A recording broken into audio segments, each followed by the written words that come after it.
Hello, my name's Graham. I was a police officer with Thames Valley Police for 30 years. As we approach winter, we've got more additional driving hazards to consider. And as a result, today I'm going to give you some top tips to stay safe during this time of year. Before going out, make sure you're aware of what the weather forecast is going to be during the winter. Have you got snow, heavy rain, fog forecast? If you're not a confident driver and any of these conditions are forecast, consider whether you really need to make that journey or not. So before leaving your house, make sure that your car is fit and ready for the road. I'll go through a powder check and going through the acronym P for power. So whether it's diesel, petrol, LPG, hybrid, electric, have you got enough power to get you to your destination? O is for oil. A lot of cars now don't even have dipsticks, but if they are low, it will tell you on the dashboard, the oil light will come on. W, water. Not just your coolant, but probably more importantly for the winter driving, make sure that your screen wash is topped up. You're going to be using your wipers an awful lot. D is damage. Anything hanging off the car. Have you parked it in a car park or somebody nudged you? Is your bumper hanging off? So a quick look, have you got any damage?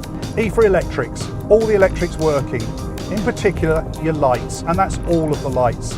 Headlights, side lights, hazard lights, brake lights, fog lights, the whole lot.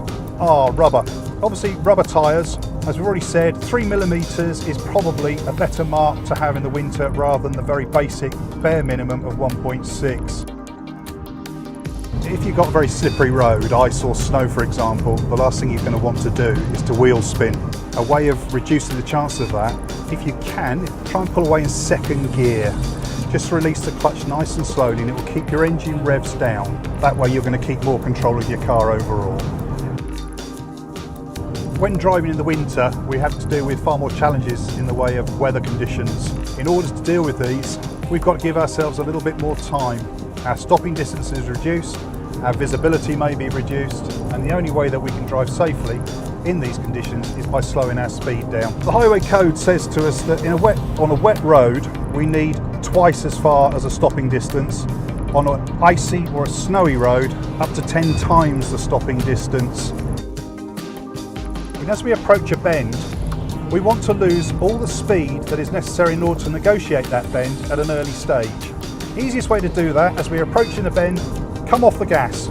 Check your mirrors, make sure that whatever's behind you isn't too close.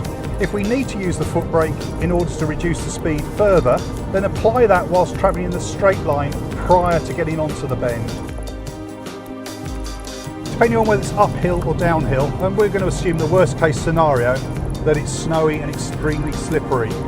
So with the uphill scenario, first thing you want to do, look as far up that hill as you possibly can. What's going on? Is the traffic still moving? Is it all ground to a halt? Because if it's ground to a halt, the last thing you want to do is end up trying to get up that hill because you know full well you're not going to go anywhere. If we have the best case scenario there, the hill will be free of stationary traffic, everything moving. Aim to have the same momentum, the same speed as you negotiate the hill. It's going to be a fairly slow speed, but what you don't want to do is have to come to a complete stop, because if you do, you're going to struggle to get going again. So look to keep the same momentum. Flip side, the downhill. If it's going to be a noticeable downhill, there's a very good chance it will be signed prior. Take the speed off at the top of the hill. Once again, use the engine braking initially. Apply the foot brake to assist if you need to whilst travelling a straight line, and then select a nice low gear.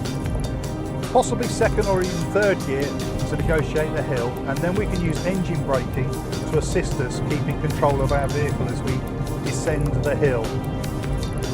Okay, to summarise for today then. First of all, as a person, are you safe to drive? Are you ready to drive? Are you equipped to drive? Second of all, is your car safe to drive? Is everything working as it should be? Thirdly, have you checked your route? Have you checked the forecast? Do you need to drive? If you're not sure about your Honda car, take it to your local dealership where they'll do a complimentary safety check for you. And remember, keep all four wheels on the black stuff with a shiny side up.